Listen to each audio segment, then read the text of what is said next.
Delší dobu jsem se neukázal, ale jsem tady zpátky s dalším videem. V dnešním videu si ukážeme, s kým se za svůj život přátelil člověk jménem Aaron Russo. The ultimate goal that these people have in mind. Proč má být tradičně takzvaně nukleární rodina ukončena Zrušte rodinu a nahrazená výchovou komunitní a kdo stojí za hnutím za ženská práva. A nyní si řekneme něco v krátkosti o člověku jménem Aaron Russo.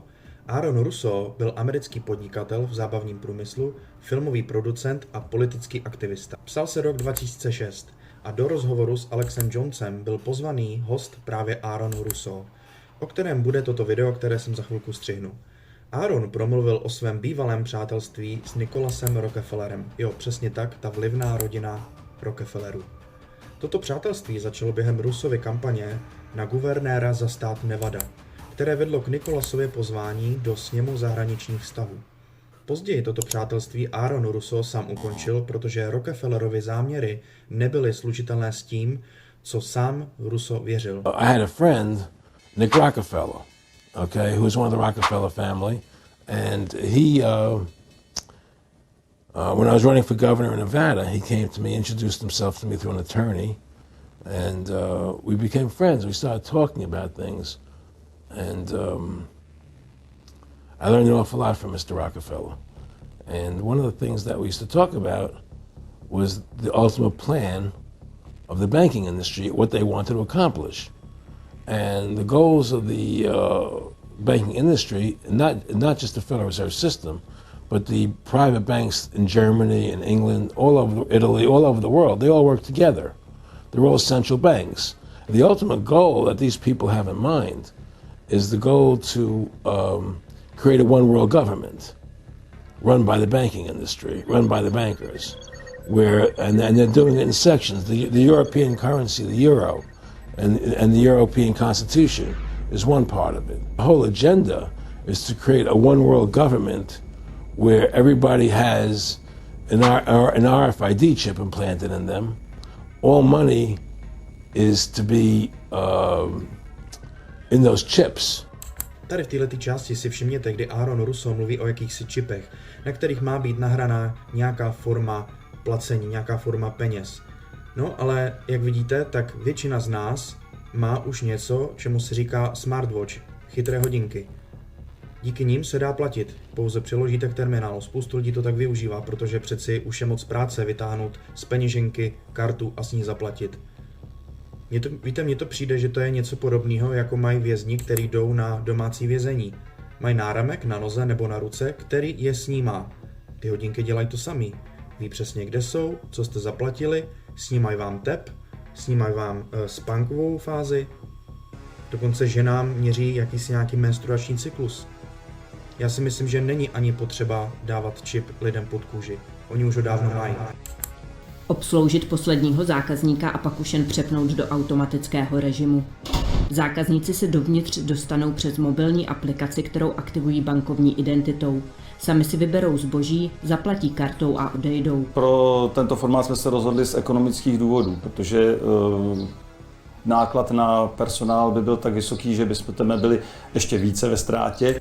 Slyšíte to z ekonomických důvodů, protože náklad na prodavače by byl moc velký. A to je přesně to, čeho chtějí dosáhnout. To jsou přesně ty samoobslužné pokladny, které na jednu stranu vlastně přesně šetří čas. Nemusím stát frontu, když si jdu s Tatrankou a s pitím. Nemusím prostě stát, můžu si to sám namarkovat. Jenomže přesně tady to je mezikrok k tomu, aby jednoho dne byl zrušený. A kdy tam máš prodavače, prodavačku, která ti to namarkuje. Prostě už tam budou jenom stroje. Tady je krásná ukázka toho. Proti jiným podobným prodejnám tu obec občanům umožňuje přístup i přes čipové karty. Right, there'll be no more cash. And this is given me straight from Rockefeller himself. This is what they want to accomplish. And all money will be in your chips. And instead of having cash, anytime you have money in your chip, they can take out whatever they want to take out whenever they want to. If they say you owe us this much money in taxes, they just deduct it out of your chip digitally. Total control. Total control. And if you're like me or you, and you're protesting what they're doing, they can just turn off your chip, and you have nothing. You be specific about when you met Rockefeller, how it happened in these discussions? I met Rockefeller through a female attorney I knew, who called me up one day and said, one of the Rockefellers would like to meet you. I had made a video called Mad as Hell. Hello, everybody. Welcome to Mad as Hell. And he'd seen the video and wanted to meet me and knew I was running for governor of Nevada. So sure, I'd love to meet him. And I met him and I liked him. And he was a very, very smart man. And we used to talk and share ideas and thoughts. And he's the one who told me 11 months before 9/11 ever happened. Víte, já jenom chci ještě něco říct. Já absolutně nemám nic proti lidem, kteří věří oficiální verzi 11. září. Nemám nic proti lidem, kteří pořád věří tomu, že tady byl covid a že díky injekcím a vakcíně jsme to zvládli. Já jenom nedokážu pochopit, že tyhle ty lidi, kteří na tohleto neustále skáčou, si sami sobě neřeknou a nesednou si a nezamyslí se nad tím, hele, tady něco nesedí, bylo nám všem lháno a já už se příště prostě nenechám napálit. Už to nepůjde udělat. Už to tak snadno nezbaštím, nebo vůbec. Tohle mě nějakým způsobem nejde do hlavy, jak to, že tyhle ty lidi nedojdou k těmhletěm myšlenkám a pořád skáčou na ty lži. Takže když se tady objeví, jakože se tady zase něco určitě objeví, něco dalšího, tak je téměř jistý, že většina lidí prostě na to opět skočí. Možná budu mezi nima, možná to bude něco tak přesvědčivého, že to sežerme všichni. Ale já si myslím, že tady už jsou tak očividný argumenty a věci, že to prostě už dál takhle nejde. Že ty lidi už to prostě musí vidět, že je jim lháno pořád. That there was going to be an event. Never told me what the event was going to be. But there was going to be an event. And out of that event, we were going to invade Afghanistan. And sure enough, later, 9/11 happened. I remember he was telling me how you're going to see soldiers looking in caves, in Afghanistan and Pakistan and all these places. And there's going to be this war on terror. The terrorist directive commands them to kill Christians and Jews, Which is no real enemy. And the whole thing is a giant hoax, but it's a way for the government to take over the American people. He told you it was going to be a hoax. Oh, yeah. Oh, yeah. There's no question. He says, there's going to be war on terror. And he's just laughing. There's no... Who are we fighting? On September the 11th, enemies of freedom committed an act of war against our country. Americans have many questions tonight. Americans are asking, who attacked our country? The evidence we have gathered all points to a collection of loosely affiliated terrorist organizations known as Al-Qaeda. I mean, why do you think 9/11 happened and then nothing's happened since then? Víte, já si říkám, tolik let uběhlo už od roku 2001, kdy se to 11. září stalo. A pořád tady je opravdu podle mě velký počet lidí, kteří věří v oficiální verzi příběhu. Přitom to už je tak očividný, že to ani nejde vidět, ale já si myslím, že tyhle lidi žijou opravdu v nějakém matrixu, kdy oni nejsou ani nějakým způsobem kapacitně schopní to nějak pochopit, možná ani nechtějí, protože se možná tak moc bojí toho, že by museli svůj dosavadní pohled na svůj svět, na to, čemu věří, tak by vlastně museli zničit. A to oni nechtějí. Do you think that our security is so great here that these people who pulled off 9/11, who were able to, can't knock down another plane? And what I will say to the people who are watching this at home is that if you are naive enough to believe that there are good guys and bad guys in wars, and it's as simple as good and bad, and that the bad guys are crazy, and the good guys want freedom, then you need to do a little bit more investigation into what's really happening. Come on, it's ridiculous. 9/11 was done by people in our own government and our own banking system to perpetuate the fear of the American people and to subordinating themselves to anything the government wants them to do. Je 11. září 2001. Dobře si to datum zapamatujte. Je to den nejhoršího teroristického útoku v dějinách lidstva. Teroristé zaútočili na světoznámé budovy v nejhustěji osídlených oblastech Spojených států. Všude tam vládne naprostý chaos, ale jisté je, že o život přišly tisíce lidí. Je 11. září 2001 a svět už nikdy nebude stejný jako dnes ráno. Anyone who's telling you that it's Churchill versus Hitler is an idiot. That's what it's about, and to create this endless war on terror. And that's why and that was the first lie. And the next lie was going into Iraq, you know, to get Saddam Hussein out with his weapons of mass destruction. That was the next lie. The war in Afghanistan was going on. And I remember asking my dad, saying, why do the Taliban even fight and resist the American war machine? They don't stand a chance. Like, why are these terrorists even fighting against the American war machine? And my dad said, they're fighting for their way of life. They want their wife, and they want their children, and they want their society and their language, and they don't want pride flags, and they don't want American bullshit, and they don't want to be told what to do. And they're fighting to be a culture and be a people which is independent in and of itself. Like, they're not the bad guys you think they are. They're people who are like, why are you here? What do you want? We don't agree with that. That's against our holy book. Fuck off. Right? So even there's no such thing as good and bad in any war. Now specifically, this was a little over 6 years ago. This was 11 months before 9/11. Yeah. And Nick Rockefeller, who's a lawyer, he's become your friend over the previous years, and he's saying to you that there's going to be this big event, and then out of that we're going to have a war on terror, and it's just going to go on and on. Right, an endless war on terror without any real enemy.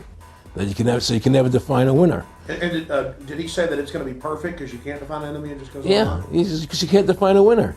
There's no one to beat, so it goes on and on forever. Look, this whole war on terror is a fraud.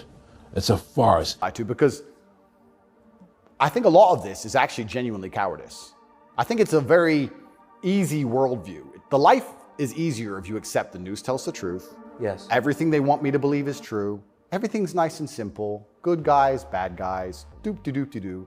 And if you want to actually wake up, it takes a degree of bravery, because then you have to destroy your entire worldview, everything you've ever understood and everything you're told, and you have to really look at the world and go, oh, this is a mess. And that takes bravery. And once again, that's why they don't want men to be brave. They want you to sit there and go, oh, it's easier if just, CNN said, so it must be true. Víte, mě tohleto přivádí na myšlenku už delší dobu. Právě tady ty slova Andrewa Tatea, prostě CNN to říká, tak to asi musí být pravda. Mě by prostě zajímalo reálně v České republice, kde jsou všichni ty lidi, kteří skočili na to, že si musí dát vakcínu k tomu, aby mohli letět třeba k moři, nebo k tomu, aby mohli být vpuštěni do zaměstnání. Jak si to tyhle ty lidi v těchto chvílích vysvětlují? Mě by zajímalo, jestli k ním dochází jako nějakým způsobem retrospektivně k tomu, že si řeknou, hej, tady něco nesedí, mě prostě nám lhali. Takže já mám v těle teď látku, o který vůbec nevím, co mi udělá, jestli už udělala nebo udělá teprve, nevím vůbec o tom nic. Chápete, to jsou prostě lidi, kteří v té době věřili tomu, že jeden z příznaků na respirační onemocnění je to, že nemáte žádný příznak. Jako jak hluboký naprogramování v tom Matrixu těchto lidí musí být. It's very difficult to say it out loud because people are intimidated against saying it. Because if you say it, they want to make you into a nutcase. But the truth has to come out. That's why I'm doing this interview.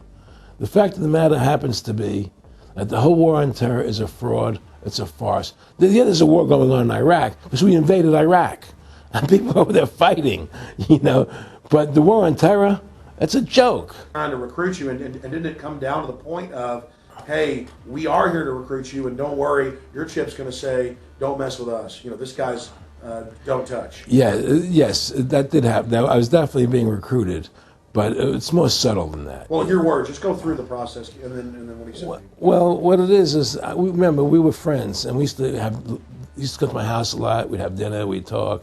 And he'd tell me about business investments, how you get involved in, or they would help me with this business investment or that business investment. And was I interested in joining the Council on Foreign Relations? I would have to get a letter to join them, but was I interested in that? And, just stuff, leading you on. And I used to say to him that I never really did that because that wasn't where I was coming from. As much as I like you, Nick, your ways and my ways, we're on the opposite side of the fence. I don't believe in enslaving people, and he would come back with, oh, I do? Or? Well, it would be more like, it's better for them. Well, it's more like, how do I put it? It was like, what do you care about them? What do you care about those people? What difference does it make to you? Take care of your own life. Do the best you can for you and your family. What do the rest of the people mean to you? They don't mean anything to you. They're just serfs, they're just people. V této části, kde Aaron Russo mluví o tom, že je vlastně vůbec nezajímáme, mě přivedlo k myšlence, že vlastně je písnička od Michaela Jacksona s názvem They Don't Care About Us. Vůbec si nezajímáme a přesně tady v této písničce to Michael říká velice správně. Konkrétně v té části si všimněte, kde je před zdí a je tam jakési oko, tak on tam právě mluví o tom, že je vůbec nezajímáme. Takže tady ta písnička, si myslím podle sebe, byla jasným vzkazem pro tady ty lidi, o kterých mluví Aaron Russo, a vlastně i vzkaz pro nás, pro lidi, že je nezajímáme. You know, it was just a lack of caring, you know, and that's just not who I was. It was just sort of like cold, you know, it was just like cold, you know, and I used to say to him, what's the point of all this? You have all the money in the world you need, you have all the power you need, what's the point? You know, what's the end goal? And he said the end goal is to get everybody chipped, to control the whole society, to have the bankers, the elite people, you know, the bankers and some governor controlling the world. And I said, all the people in the Council on Foreign Relations believe this way you do? He said, no. You know, most of them believe they're doing the right thing. A lot of them believe it's better off being socialistic. You know, we have to convince people that socialism is really capitalism. They want to use the middle class's money to basically domesticate the working class and expand the size of government so it can basically, in the end game, eradicate the middle class and have a giant submass of uneducated slaves who have no chance of ever rebelling against the tyranny, and a tiny elite in control of it all. And that is the very nature of this New World Order system. They are using big government to strangle competition, to take control of the people, to break up the family. Zrušte rodinu, tak zní název semináře, který se konal v Praze u příležitosti křtu knihy se stejným názvem. Rozruch zejména na sociálních sítích vyvolal fakt, že kontroverzní akce získala podporu z veřejných peněz, třeba od Ministerstva kultury. Vláda se přitom ve svém programovém prohlášení naopak hlásí k podpoře rodiny. Za těmito dveřmi probíhá akce s poněkud netradičním názvem. Nukleární rodina je jádrem nespravedlnosti a nerovnosti a je třeba ji zrušit. Tohle je spíš takový jakoby feministický manifest. Najít způsoby, jak se osvobodit z toho, co na té rodinné situaci, konstelaci vlastně je svazující. Kdo vám nařizuje, co musíte nebo nemusíte dělat doma? No tak mě osobně to jako doufám nikdo nenařizuje. Jak česká vláda, tak Evropská unie se hlásí naopak k podpoře rodin. Přesto jsou mezi sponzory prostoru, kde akce proběhla, Ministerstvo kultury, hlavní město Praha, městská část Praha 10 a také Evropská unie skrze Národní plán obnovy a program Next Generation EU. Jeho cílem má přitom být podpora ekonomiky. Jak se tedy peníze ocitly u radikálních feministek a proč Ministerstvo kultury podpořilo vznik knihy částkou 160 000 korun a navíc v rámci podpory výtvarného umění? Účelem poskytnuté dotace je rozšíření teoretického zázemí pro reflexi současného umění. Tahleta věta, jo. Účelem poskytnuté dotace je rozšíření teoretického zázemí pro reflexi současného umění. To jsou přesně takové ty věty, do kterých se dá schovat nějaká, přesně tady ten typ té dotace, jo, že mně prostě přijde, že přesně jak mluví Aaron Russo, na povrch to vypadá všechno úžasně pro dobrou věc. Point was a noble thing. You know, when I saw their intentions behind it, where they were coming from when they created it, the thought of it, I saw the evil behind what I thought was a noble adventure. Ale to pekelný je někde úplně v dolních patrech, někde ve sklepě zakopaný.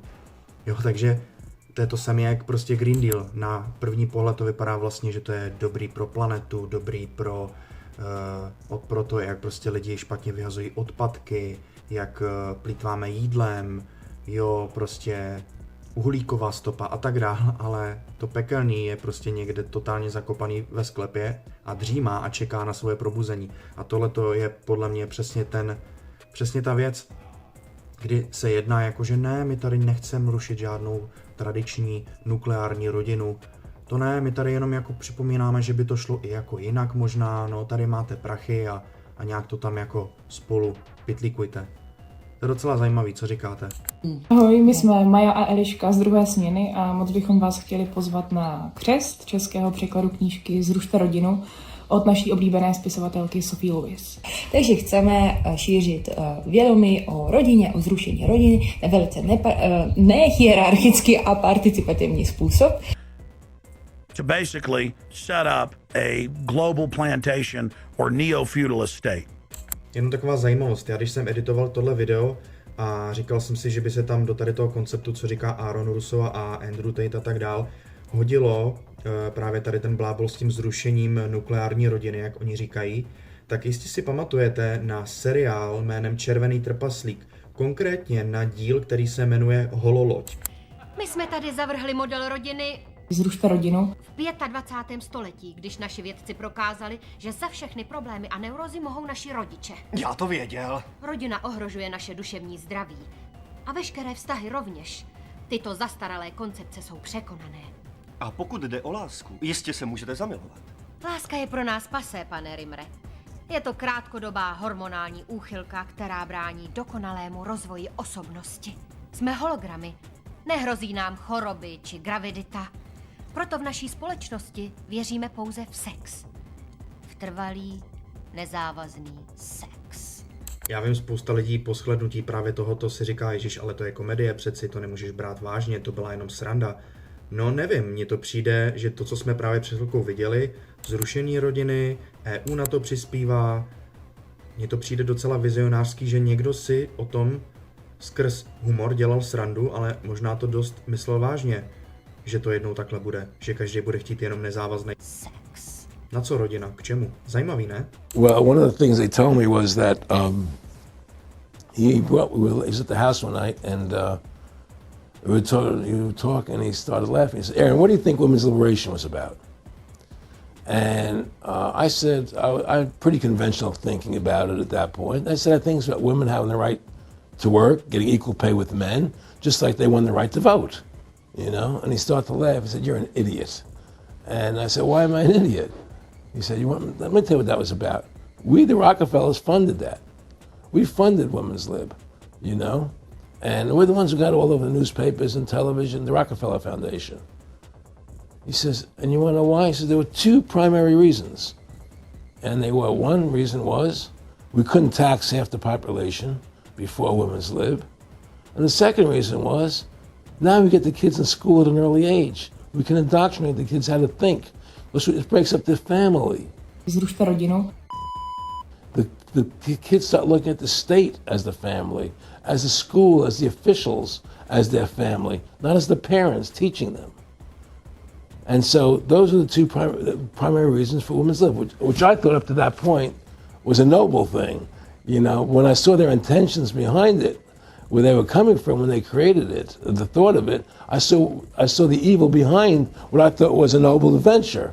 I think the West is actually split between people who think and people who don't think at all. I think the people, there's no such thing as these two opposing worldviews. I think people believe there's worldview A and worldview B. I disagree with that. I think there's worldview A, the good guys, which are primarily people who do believe in God, do have parameters, do believe in standards, do believe in self-respect, do know how to say no.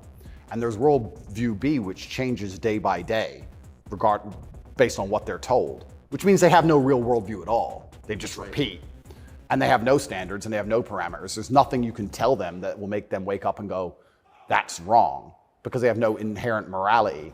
So you can literally, you could say bestiality is accepted and encouraged now. It's good for you because for climate change. And they'll sit there and go, oh, for climate change, oh, well, off we go. And they'll just do it. No kidding. So they funded it, yeah. And of course it's divide and conquer. Right, and of course. What they do is they focus in, obviously, on real problems. Women were getting shafted in many ways, but the elite wasn't planning to help them. They were planning to really shaft them and take men away from them. And look at welfare. You were going to give you some money, but you can't have a man in the house. Right. And so that was further to degrade the family. Totally destroyed. And now illegitimacy is over 50% in the general population. Right. Well, see, the whole thing is these people control the money, so they make all the rules. You understand? And they put whatever rules they want into effect. My friendship with Nick Rockefeller was one where we expressed ideas to each other and thoughts and philosophies. and he wanted me to become part of what they were doing, and for me to not take up the fight or the battle that I've been taking up in the past. You know, to drop that idea, because what was the point of my fighting for the people? I was a guy who was very successful in the movie business, and I saw the truth of what was happening. I tried to express it to the people, and rather than having me express it to the people, they wanted me to join their side because I was a mover and a shaker, and rather than me opposing them, to join them. No nic, já už tady to video nechám doběhnout, já myslím, že je to už všechno více než jasný. A myslím si, chápete, my tady máme před sebou člověka, který se reálně znal s někým z rodu Rockefellerů, přátelil se s ním. Ale víte co, pořád se tady prostě najdou lidi, kteří vám řeknou, to je spiknutí, seš blázen, máš čepici z alobalu. To mi připomíná... Ty vole, asi jo, no. Jako, proč myslíš, že asi nosím tu čepici, že jo? Nic, smějte se tady fanfárově, jsou dobří a zlí hoši, média říkají pravdu a tohle všechno byla konspirace a sci-fi. Tak zase čau u dalšího videa. Why are you fighting for the people for? What is that about? The people just, you know, they have to be ruled. They have to be, you know, the Constitution, what you're standing for, is only for a few people. It's only a few individuals that can live that way, you know. And we believe that it's best for society to be ruled by an elite people who control everything. Heading into a world of danger, possible nuclear wars. You know, Nick and I discussed many things. One of the things we discussed, or he brought up in conversation, was reducing world population, and felt that there were too many people in the world. In a way, I agree, there are too many people in the world, but I don't think I have the authority to say who's going to die and who's not going to die, you know. But they felt that they wanted to reduce world population, and he felt that it should be reduced by half. Very arrogant, they can do whatever they want to do. We've given these people the authority to create money out of thin air. And through that device, they control everything. And if you want to win the battle to stop that, you have to deny them the ability to create money. It's only because they can make money that they have all this power. They literally have the money machines. They have the money machines. They can print it. They can do whatever they want to do. Today, they've planned inflation. Now you have two parents working. They can't afford to pay for their family anymore. The kids are going to state-run schools now. The kids are being indoctrinated how to think. They're being given Ritalin. People are willing to stand up and have the courage to do what they need to do. It's not going to change. Now, they've taken over our government, both Republicans and Democrats. There's no difference anymore between the two parties. They control both parties. It doesn't matter to them which one wins, because who's ever running for president will be someone they anoint. You ever talked to Nick Rockefeller after he told you all this and then 9/11 took place? No. But he did. He told me that you're going to see men running around caves looking for Osama bin Laden. You know, you're going to see men looking for, you know, these guys, and they're going to be, you know. He told you it was all going to be bull. It's a phony. The whole thing is a fake. It's a fraud. Was he laughing, or was he just coldly saying this? No, it's more laughing. Cynical. Laughing, you know. It's more like, look how stupid everybody is. Look how stupid everybody. We can do whatever we want to do. Well, I think a lot of them think they're doing the right thing. I think a lot of them think they're doing the right thing. Not the top elite, but people within the system, you know. But I think that it's all about, as Nick said to me, it's about control and power. They have all the money they want. They can make all the money they want. They have a machine that can make all the money. It's not about money. It's about control. It's about their vision of how they want to see the world, which means that the American worker has to keep making more money to keep up with the cost of living. The more money they make to keep with the cost of living, the less competitive they become in the world economy. So now what happens is we have to pay our workers so much to keep up with the cost of living. Say, well, screw the American worker. Let's go overseas now and get the cheap labor. But what I'm trying to say is, because of the inflation that they've created, they've now allowed other countries to outcompete us.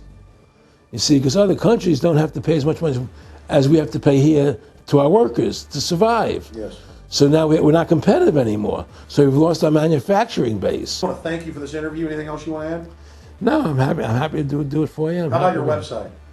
My website, freedomtofascism.com. Go over there, take a look at it, you know. But just, folks, you know, all I can say is, you know, take our country back, restore the Constitution. Don't let these bankers do this to us anymore. Stand up, don't be afraid of them, and do what you got to do, you know. And I have plans in the works, and when I get over my problems, you know, I will reveal them, you know. And well, I'll be supportive of that. Thank you, Alice. And listen, you've done a great job alerting people to the truth. And don't. In other words, don't be afraid to be ridiculed by these people. You know, if 9/11 was a phony, and I know it was, then stand up and say it's a phony. Don't be scared to tell the truth. Don't allow their their powers of trying to make you look silly to frighten you. But they don't pick up on it. You see, they don't allow it to go anywhere. You know, it comes if someone says something, they let it die. You know, but they keep perpetuating, you know, the war on terrorism. They keep perpetuating all these things that are lies. And because we've given the Federal Reserve the money-making power, they control the media, they control the government, and they're all in bed together. So you're fighting all this propaganda all the time. And it's a very difficult fight.